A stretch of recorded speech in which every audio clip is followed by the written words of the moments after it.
저희가 어제부터 각 비례정당 후보들 만나보고 있는데요. 자, 오늘은 녹색정의당과 조국혁신당으로 갑니다. 자, 먼저 녹색정의당 공동선대위원장이자 비례 8번인데요. 조천호 후보 스튜디오로 모셨습니다. 어서 오세요. 네, 안녕하십니까. 네. 우리나라의 대표적인 대기과학자, 전 국립기상과학원장 이렇게 알려져 있었는데 지금 선대위원장을 맡고 계십니다. 어떻게 이 직책은 좀 되게 익숙해지셨습니까? 익숙해지지는 않았는데요. 네. 그냥 어색함만 약간 벗어났습니다. 아, 그래요? 네. 네. 현실 정치에 발을 들여놓게 된 특별한 계기가 있을까요? 제가 한 20여 년 전부터 뭐 이 기후 변화와 관련된 이 정보를 읽는 거로다가 아침을 시작하는 사람이에요. 그런데 그동안 이 기후 변화가 굉장히 더 자주, 더 강하게, 더 명백하게 이렇게 일어나고는 있는데, 그런데 실제 이게 이제 잘 알려지고 있지는 않죠. 마치 우리 그리스 신화의 카산드라의 저주처럼 카산드라가 트로이에 이제 목마를 들이면 멸망한다라고 하는 그 예언을 능력은 있었지만 결국 시민을 설득을 못해갖고 트로이가 멸망을 했잖아요. 오늘날 대한민국에서 이 기후 위기도 마찬가지인 것 같아요. 뭐 이게 설득이 잘 안 되고요. 그래서 야 이게 그래도 정치에서는 이게 한번 스피커가 크니까 한번 이 카산드라의 저주를 한번 깨볼 수 있지 않을까? 이래서 나와 봤는데요. 네. 이게 또 현실은 또 여기서도 만만치는 않네요. 어떠신데요? 해보시니까.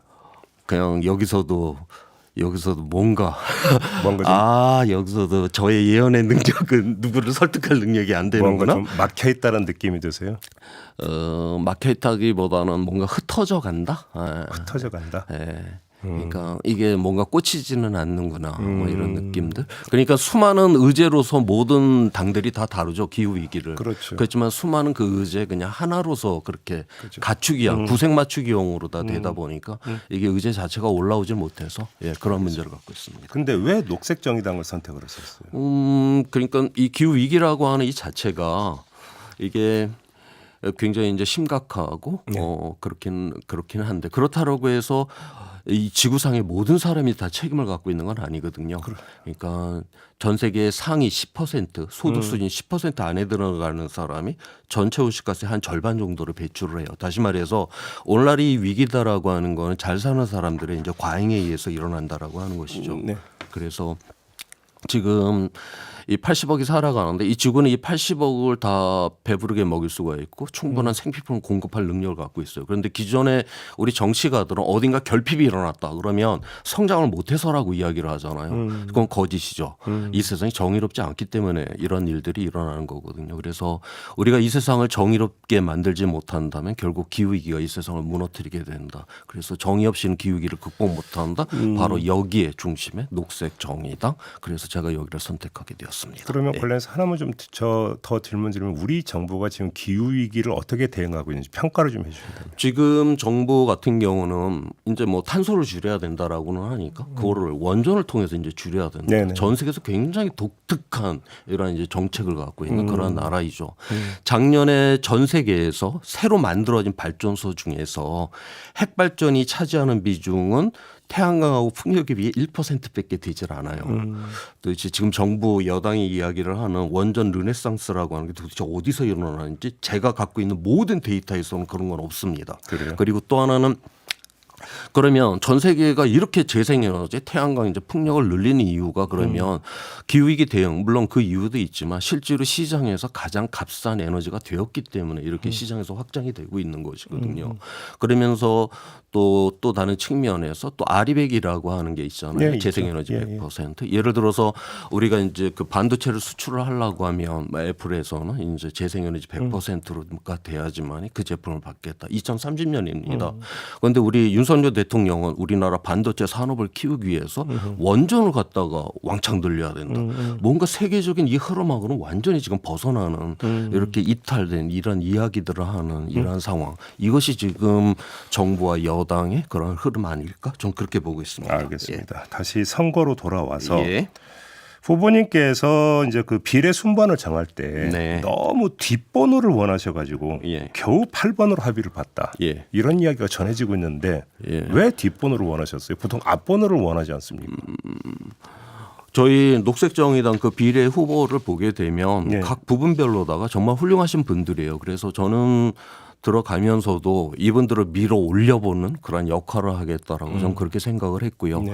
특히 이제 그 비례 2번이 기후 후보입니다. 허순교 후보인데 굉장히 유능하고 아무튼 그때 30대 젊은 후보예요. 그래서 이 후보가 당선이 되는 게 저로서는 저의 당선보다 더욱더 절박합니다. 네. 예. 근데 비례 8번이 그 금배지를 달기 위해서는 네. 득표율이 두 자릿수를 예. 넘어야 되는 예, 걸로 예, 저는 알고 예, 있는데 예. 지금 각종 여론 조사를 종합을 하면 예. 사실 그렇지가 않거든요. 예, 예, 맞아요. 이 현상은 어떻게 받아들이고 계십니까? 지금 그러니까 뭐 며칠 전에 거리 유세를 나갔는데 우리 녹색 정의당 그 후보가 녹색 정의당을 외치다가 뭐 울먹거리더라고요. 왜요? 그러니까 우리 녹색 거리 유세 이렇게 나가서 보면 저의 느낌은 그러니까 우리 각 사람은 그 슬픔을 그 안고 그리고 뭐 자기의 무대에 오른다라고 하는 뭐 쇼는 계속되어야 한다 그런 수필이 있어요. 예. 그래갖고 지금 녹색정의당 우리가 살아간다라고 하는 게 살아남는 것이 돼버린 이런 슬픈 세상. 지금 녹색정의당이 딱 그러한 처지이고요. 네. 그래서 우리가 이 슬픈 공동체임을 깨닫게 될 때 우리가 거기서 그래도 함께 살아야 되는 그런 이유를 찾게 되고 그때서야 우리는 비로소 우리는 행복을 갖다가 그렇게 또 만들어낼 수 있지 않을까. 전 그래서 지금 녹색 정의당 이 슬픔의 공간 우리 네. 슬픔의 이 공화국에서 저는 행복을 채우겠다라고 하는 뭐 그래서 굉장히 자랑스럽게 또 지내고 있습니다. 그러면 왜 녹색 정의당은 그 제대로 주목받지 못하고 지지를 못 받고 있을까요? 자체 원인 진단은 어떻습니까? 차마 저는 이제 2달 전에 들어갔는데 네. 차마 이거 참 묻기가 참 그 어려울 정도로 그러한 어떤 무거움이 있어요. 그 예. 앞에서는 예. 항상 아무튼 뭐 죄송하다 뭐 다시 잘하겠다 뭐 이런 것들을 끊임없이 이제 그 오랫동안 계셨던 분들은 그러한 말들을 반복을 하는데 예. 저는 각자가 나름대로 열심히 뭐 그렇게 또 했지만 또 이게 우리 시민들이 또 보는 이런 어떤 그런 구도 여기에는 좀 못 맞춘 것이 아닐까 이런 생각은 시민들이 보는 구도. 지금 그러니까 뭐 일반적 분석은 지금 선거판에서 정권 심판 정서가 네네네. 이제 많이 예, 예. 발동되어 있다. 예. 이 이야기를 많이 하는데 예. 여기에 못 맞췄다 이렇게 보시는 거예요. 저는 뭔가 그러한 구도에서 예. 약간 좀 녹색 정의당이 좀 벗어나 있지 않았던가 좀 그렇게 생각하고 있어요. 그렇게 예. 보고 예. 있고요. 알겠습니다. 그런데 이제 아까 이제 기후 위기의 어떤 그 심각성을 많이 강조를 하셨고 네. 하니까 그럼 하나만 더 질문 드리면 이제 다른 정당의 네. 환경 정책, 예. 기후 위기 대응 정책 이건 예. 어떻게 평가를 하십니까?